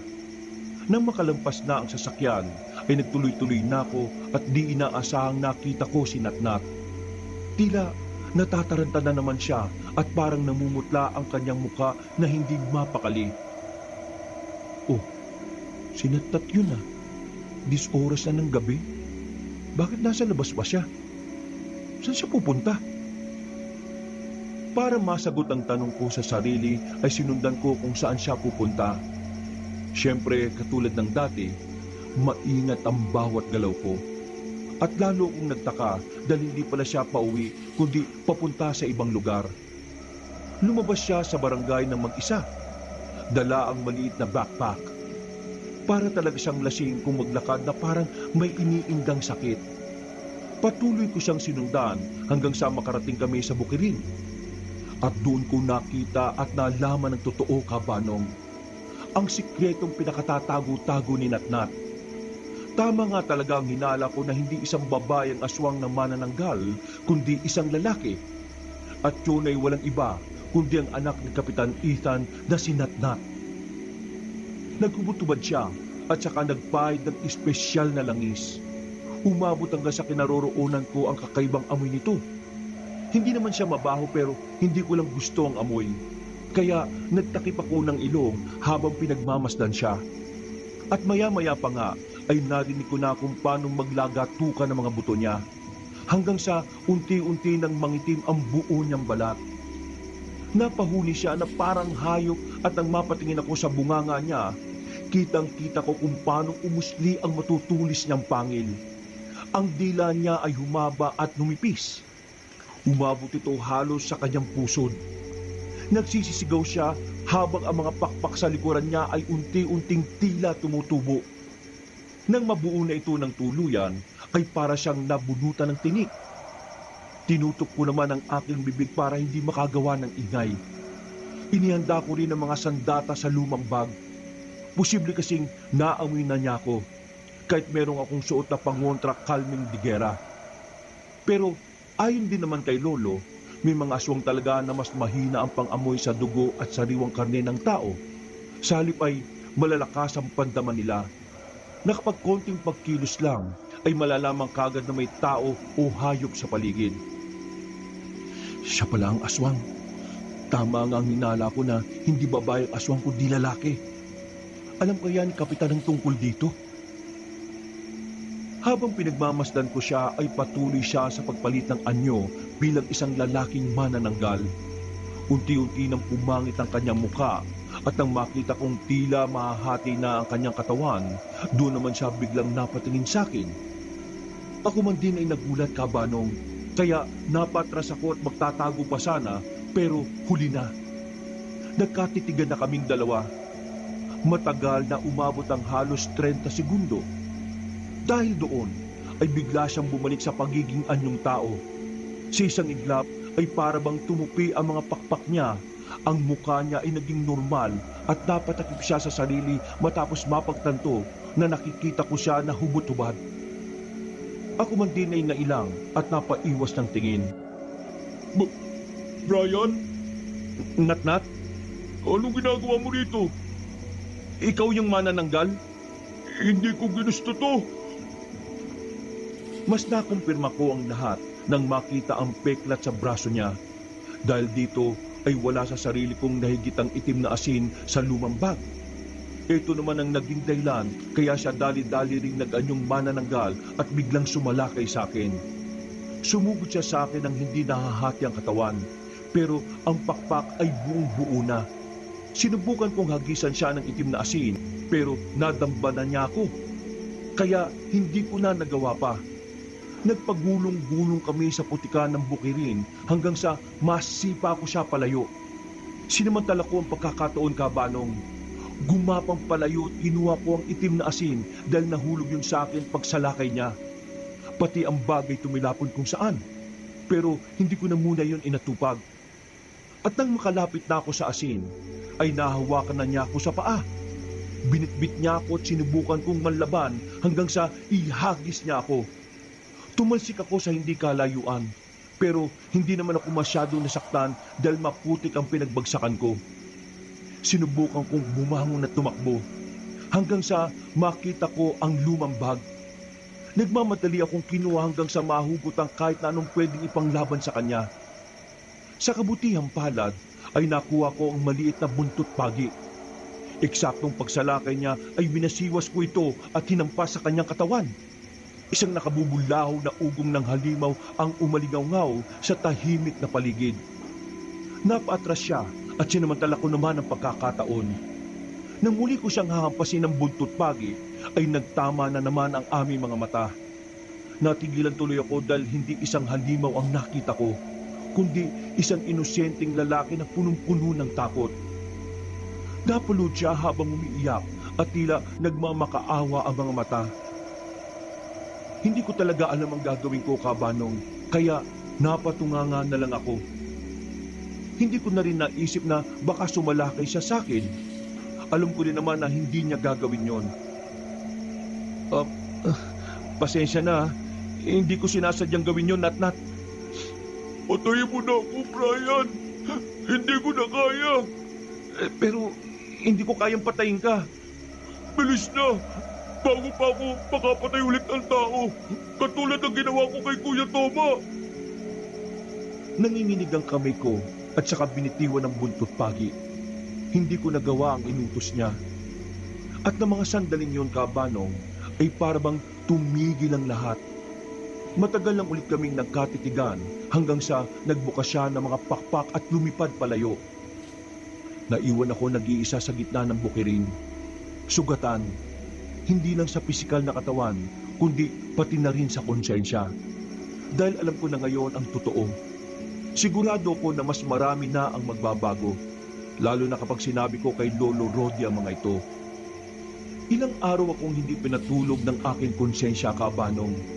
Sa mga nagdaan pang mga araw, sa tuwing ipipikit ko ang mga mata ko, ay nakikita ko ang mukha ni Natnat. Kung paano siya nag-anyong manananggal, pero ang mga mata niya ay tila humihingi ng tulong. Oh, Brian, bakit parang lagi kang tulala? Hindi mo ba ako naririnig? Po? Ang sabi ko, samahan mo si Rowenang ihatid sa barangay hall yung mga nagawa natin pangkontra. Sila kapitan na raw ang magbibigay sa mga taga rito. Nasa po si Rowena? Baka nasa bulsa ko. Tingnan mo nga. Lolo naman, oh. Wag mo akong ismeran, Brian, ha? May gusto ka bang sabihin sa akin, ha? Parang ilang araw ka nang tulig dyan, Lo, posible po ba na maging lalaki ang manananggal? Bakit mo naman naisip yan? Sa tingin mo ba lalaki ang manananggal na sumasalakay dito sa barangay? Ano po kasi? Paano ba to? Pero posible nga po kaya ang ganun, Lo? Oo. Depende yun sa epekto ng sumpa.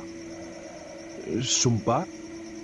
May ilang uri kung paano nagiging manananggal ang isang tao. Una ay ang pagpapasa ng itim na bato at pagpupunas ng espesyal na langis. Yung ikalawa naman ay yung pagpasa ng maiwagang itim na sisiw at marami pang iba.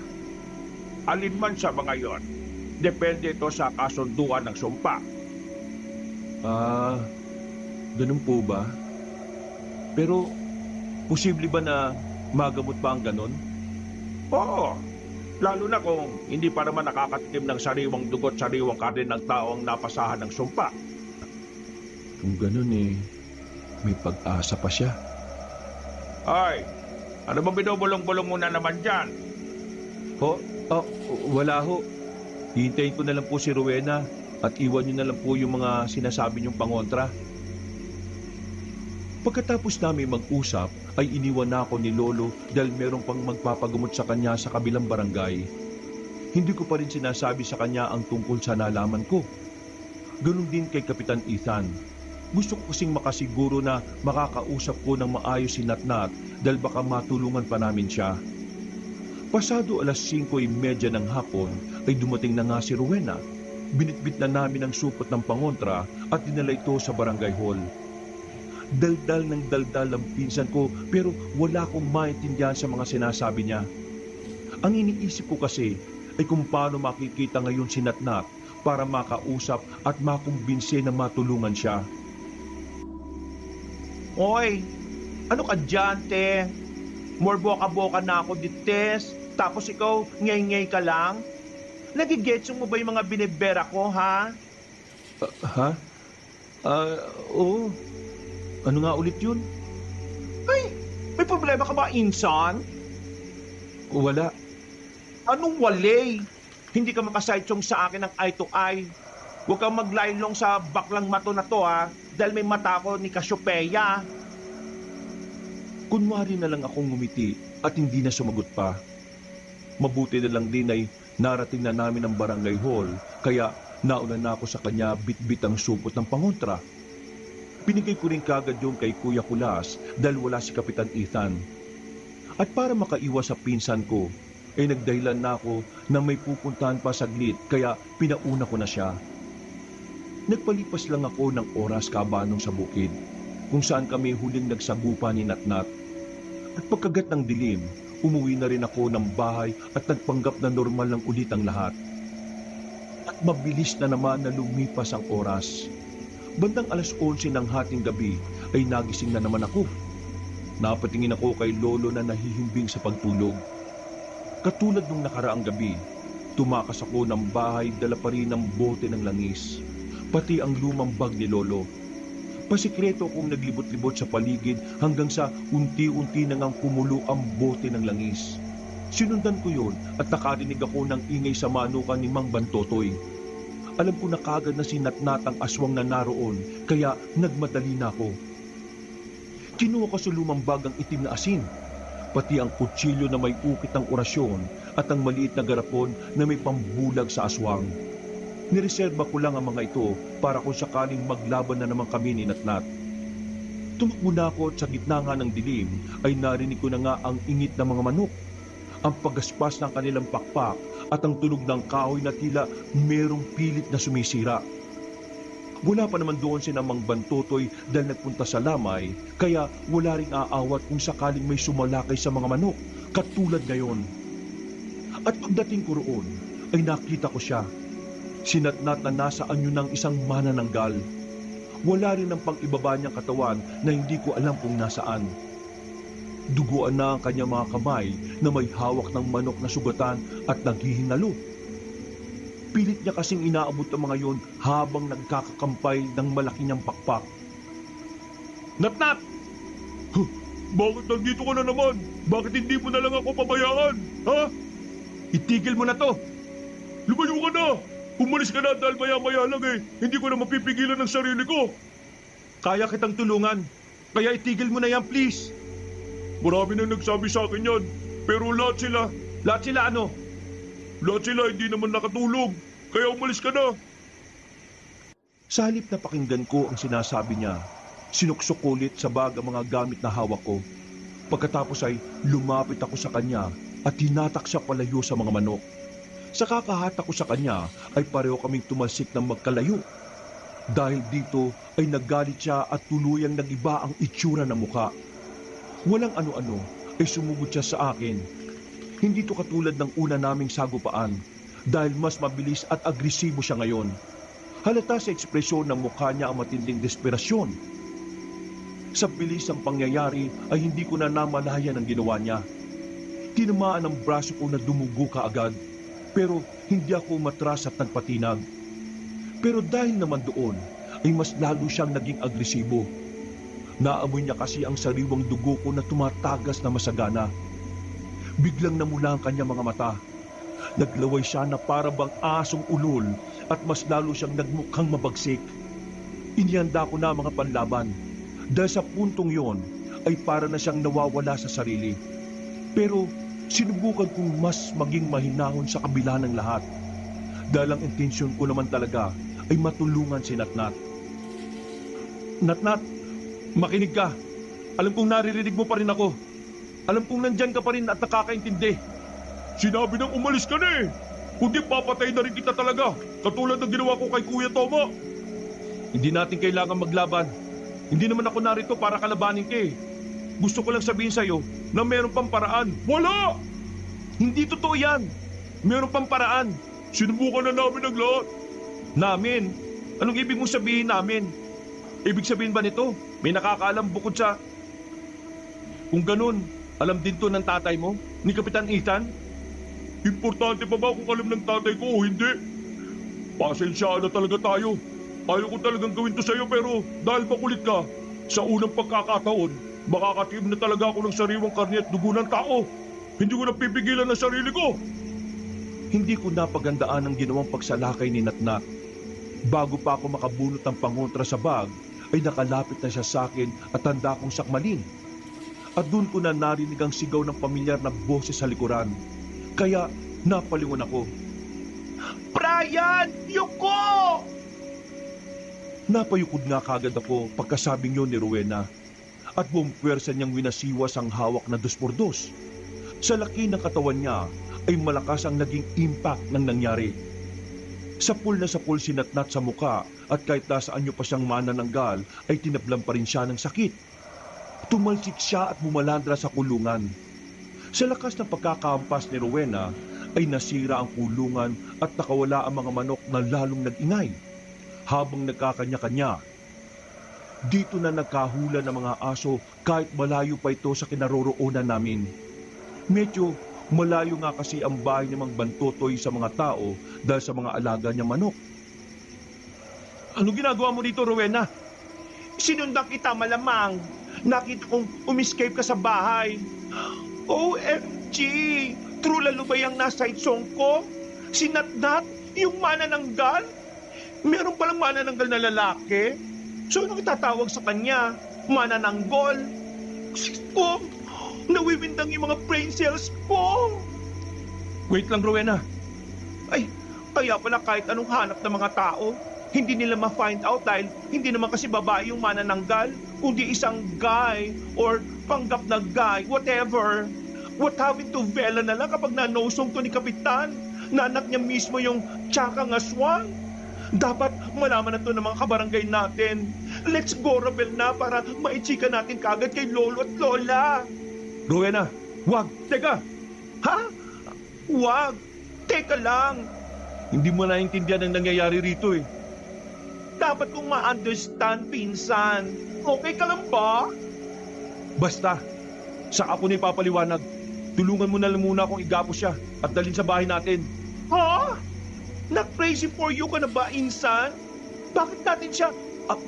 wait, matagal mo na bang nosong na siya yung manananggal? Hindi na ako nakasagot dahil bago pa ako makapagpaliwanag ay may mga ilaw na ng sasakyan na paparating mula sa di kalayuan.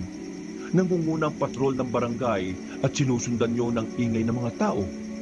Unti-unti ring sumilay ang maliit na liwanag mula sa flashlight ng mga taong paparating. Hindi pa kami nakakilos pa ni Rowena. Pareho na lang kaming napatingin kay Natnat na nasaan yung tao na. Duguan siya at tila napuruhan dahil sa ginawa ng aking pinsan.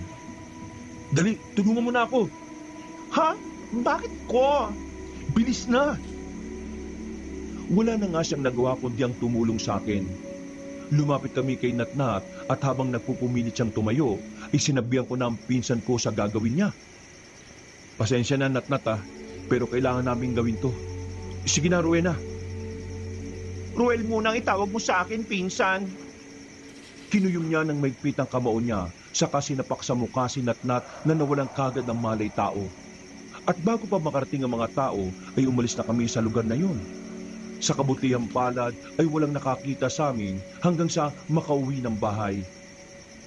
Pagdating ay nagulat sila lolo at lola nang gisingin namin sila. Tumambad kasi sa paningin ng dalawang matanda ang duguang si Natnat na walang malay tao. Oh, anong ibig sabihin nito, Brian? Roel, bakit nandito ang anak ni Kapitan? At bakit siya duguan? Lolo, Lola, wala akong kiber sa kinemerut na yan ha.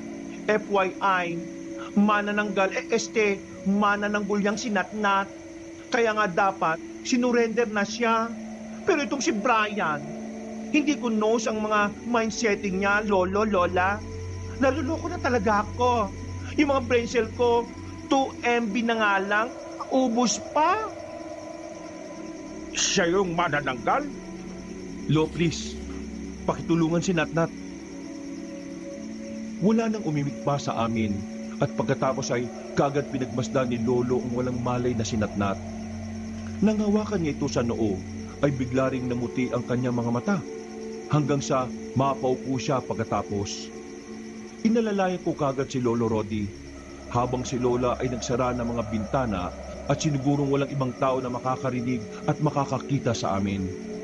Hindi ko na kinailangang ikwento kay Lolo ang lahat dahil sigurado kong nakita na niya ito matapos hawakan sa noo si Natnat. Siya pala ang kinukwento mo sa akin. Kailan mo pa ito nalaman? Nung nakarang gabi lang po, nagkasago pa kami. Matutulungan niyo po ba siya, Lo? Oo, pero kailangan natin siyang gisingin. Kapag ginisip po natin siya, baka magwala siya at atakihin tayong lahat dito, Lo. Nandiyan ka naman para paluin siya ng 2 por 2. Ay, paano niyo po nalaman yon? Nakita yun ni Lolo nung hawakan niya sa noo si Natnat. Bakit hindi na lang natin siya isuko sa mga tao? Pakiusap, huwag niyong gagawin niya sa anak ko. Wala siyang kasalanan. Nagulat kaming lahat nang biglang sumulpot ang kapitan. Yung pala'y kasama niya si Lola Reda na pinapasok siya at tinawag kanina habang abala kaming nag-uusap. Parang awa niyo na. Huwag niyong sasaktan ang anak ko, Mang Rodi.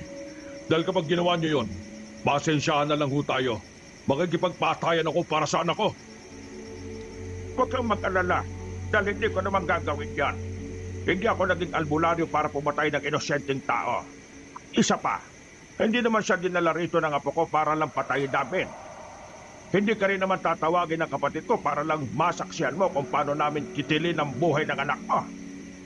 Kung ganon, bakit niyo po siya dinala rito?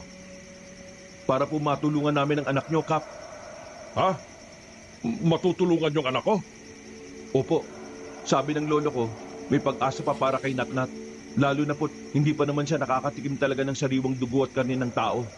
Sa halos lagpas 1 buwan ng pagiging manananggal niya, natis niyang hindi tumikim ng tao dahil ayaw niyang maging aswang. Kung ganon, may pag-asa pa para sa anak ko. Pero marami na akong nilapitan ng mga manggagamot. Nagsabi sila na hindi nila matutulungan ang apo ko. Hindi po ordinaryo manggagamot ang lolo ko. Mga albularyo po kami mula sa aming probinsya. At bata pa lang ito na ang alam naming gawin. Kaya biyasang-biyasa na po ang lolo ko. Magtiwala po kayo sa kanya. Yun po ang unang dapat niyong gawin. Nakita ko kung paanong nakahinga ng maluwag si Kapitan Ethan matapos yung marinig. At tila kumalman na rin ang lahat nang muling dumating si Lola na may daladalang mainit na tsaa. Binigyan niya kaagad ang punong barangay. Habang kami naman ni Rowena ay naupo na lang din muna sa tapat ni Lolo. Maya-maya pa nga, habang nahihimbing pa rin sa pagtulog si Natnat, ay ikinuwento na nga ni Lolo ang nakita niya nang hawakan sa noo ang binatang Chubby. Ang sumpa ng pagiging manananggal ay galing pala sa ex-girlfriend ni Natnat na si Antonieta. Dahil sa matinding pagmamahal ay inako niya ang sumpa ng itim na bato. Isinaling to sa kanya ng dalaga kaya nalipat sa kanya ang pagiging manananggal. Ang patakaran kasi ng itim na bato ay malilipat lang ang sumpa kapag hiningi ito ng kusang loob ng isang tao.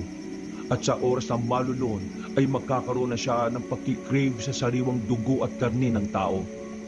Ang sumpa rin ay nag-uuwi sa pagpapalit anyo bilang isang manananggal na nahahati ang katawan. Pero matapos gawin ni Natnat ang lahat ng ito, ay iniwan lang siya ng huli. Nang malaman ko yung kabanong, nainis ako kay Antonieta at naawa naman para kay Natnat. Mas matindi rin ang galit na naramdaman ni Kapitan Ethan, pero napakalman naman namin siya pagkalaon. Marami pang sinabi ang lolo na dapat gawin hanggang sa magising na nga si Natnat. Gising na siya. Gising na rin ang sinumpang bato sa katawan niya. Kaya magsisimula na tayo. Nasaan ako? Tay, ba't ako nandito? Bakit ako nakatali, Tay? Isusuko mo na ba ako sa mga tao, Tay? Tay, huwag po! Bawa po kayo sa akin! Hindi ka mapapahabak, Natnat. Tutulungan kitang alisin ang sumpa sa katawan mo. Pero hindi magiging madali ito. Magiging masakit to na maaari mo rin ikapahabak. Basta, huwag kang susukot, tibayan mo ang loob mo, ha? Mamamatay po ako kapag inalis niyo sa akin ng itim na bato. Iyon po ang ibinulong sa akin ng itim na bato. Kaya parang awa niyo na. Pakawalan niyo ako. Ayaw ko pang mamatay. Hayaan niyo na lang ako mag-ibada ng Tay. Tulungan mo ako. Habang nagmamakaawa si Natnat kay Kapitan, nakikita ko ang Ginoo kung paanong magpigil ng sarili. Sinabi na rin kasi ni Lolo kanina ang mga posibleng mangyari para mahadlangan ang gagawin namin. At isa na nga itong ginagawang pagpapaawa ni Natnat. Parte kasi ito ng pang-aabala ng sumpa at panlilito para makapanitili sa katawan ng isang tao. Tumingin sa akin si Lolo at sumenyas. Kaya kinuha ko na mga gamit sa orasyon. Dinala ko kagad sa harapan niya ang garapon na naglalaman ng dinurog na pinatuyong dahon ng talampunay. Binudbud ito ni Lolo sa palibot ni Natnat na lalong nagsisigaw ng tulong sa kanyang tatay. At maya-maya pa, nagsindig na rin si Lolo ng pausok na kamanyang. Pinasa niya sa akin yon na inilibot ko sa buong silid hanggang sa humalimuyak ang amoy. Nagsimula ng magritwal at orasyon si Lolo. Lahat naman kami ay umantabay lang. Sina Lola Reda, Rowena at Kapitan Ethan ay pare-parehong nasa pinto habang ako'y nasa tabi ni Lolo. Brian, iabot mo yung langis. Opo, Lo. Ito na po. Pagkakita ni Natnat sa nasabing langis, ay nanlaki ang mga mata niya. Nagkakakawag siya at pilit na kumakawala sa pagkakatali pero matibay ang ginawa namin ni Rowena kaya hindi siya nakakawala. Pakawalan niyo ako dito! Tay! Tulungan mo ako! Pamatayin nila ako! Bawa ka sa akin, Tay! Huwag mo kaya na! Papatay ako ng mga taong to ng harap-harapan mo! Pero kahit anong sinasabi ni Natnat ay tila bingi si Kap at nagpipigil pa rin. Si Lolo naman ay binuksan na ang langis. Dahil dito ay humalimuyak ang pamilyar na amoy. Ito yung naamoy ko nung minsan. Nung unang nakita ko siya na magpalit ng anyo bilang manananggal. Akin na ang langis na yan! Ibigay mo sa akin yan! Kailangan ko yan! Isabit mo sa akin! Bilis! Bilis mo, matanda ka! Pero sa halip na sundin ni Lolo ang galit na pakiusap ni Natnat, tinapon at ibinuhos niya ang langis sa harapan mismo noon.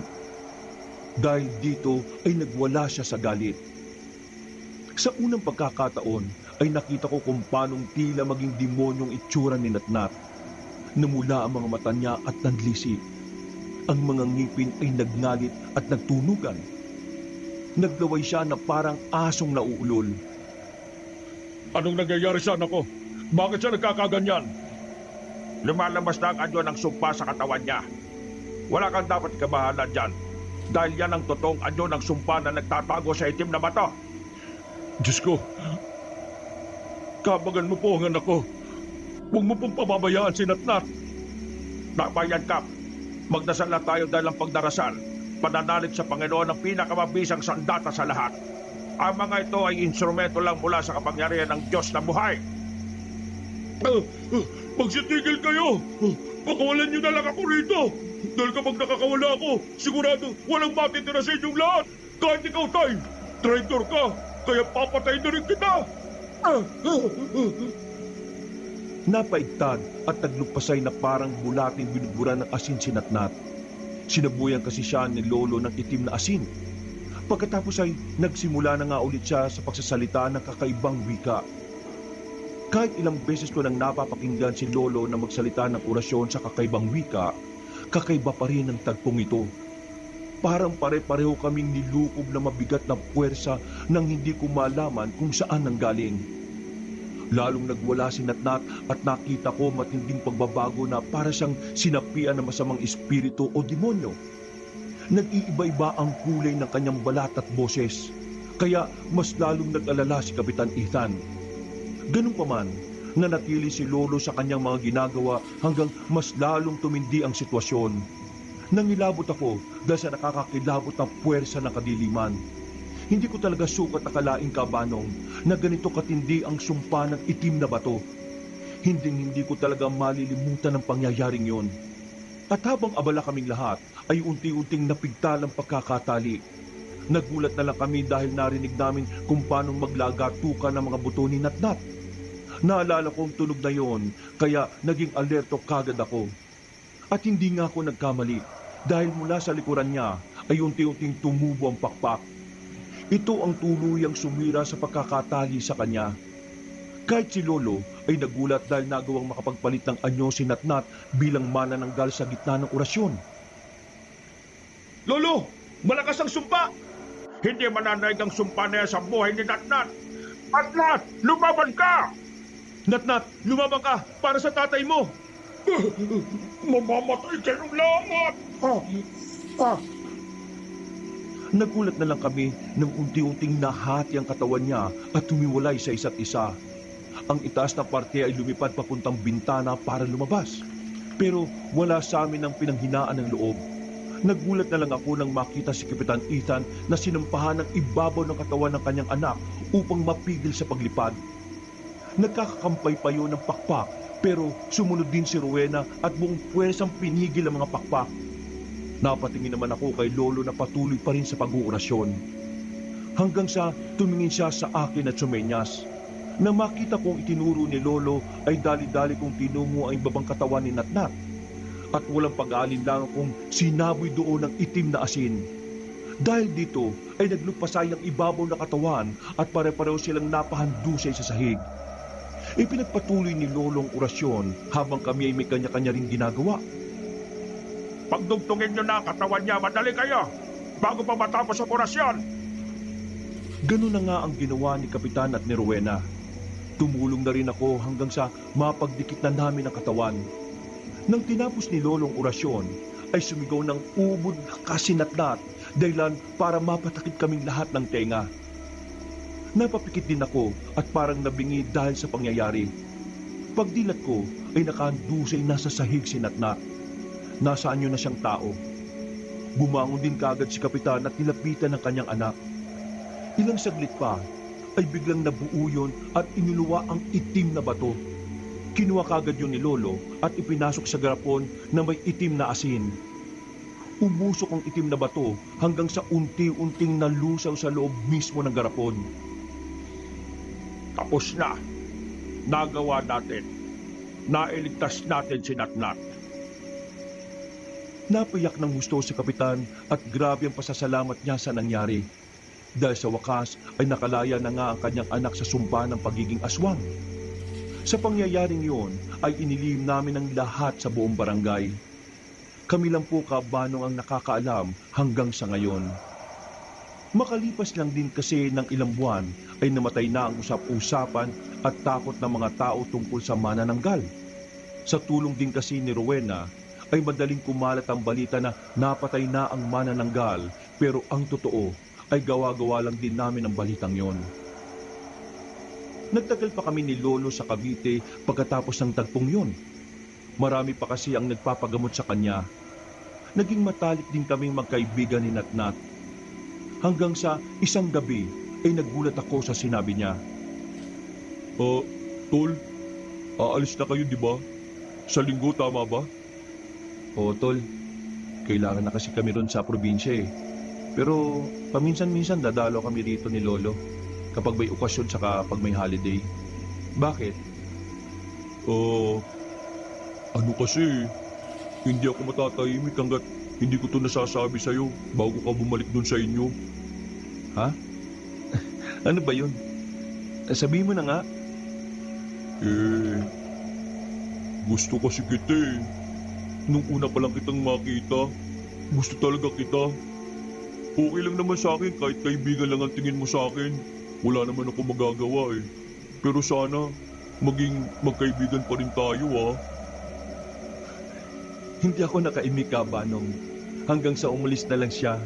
Pero yun na nga po, nanatili naman kami magkaibigan kahit na meron na akong girlfriend.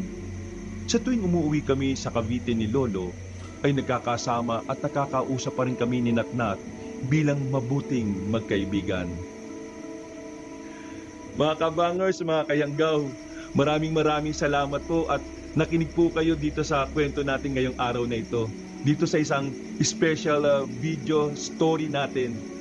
At syempre, sa mga bago po na mga nakinig dito sa ating channel, kung maaari lang po sana'y mag-subscribe po kayo at pindutin nyo na rin po yung notification bell para lagi po kayong nanonotify pag meron tayong mga bagong videos. At syempre, mag-iwan na rin kayo ng comment at mag-like na rin po. Kung medyo nabitin naman po kayo sa kwento natin ngayong araw, bisitahin nyo na rin po yung iba natin mga channel. Ito lang po yung ibang channel ni Kabanong yung Pamela Clamil na channel natin na nagnanarate ako bilang si Lolo Pael o ako rin po bilang si Kabanong.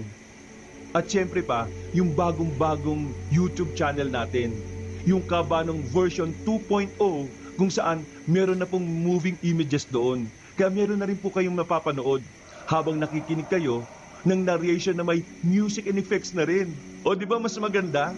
Kaya huwag nyo rin pong kalimutang mag-subscribe sa channel na yun para makasama po kayo sa first 100,000 subscriber ng channel na yon.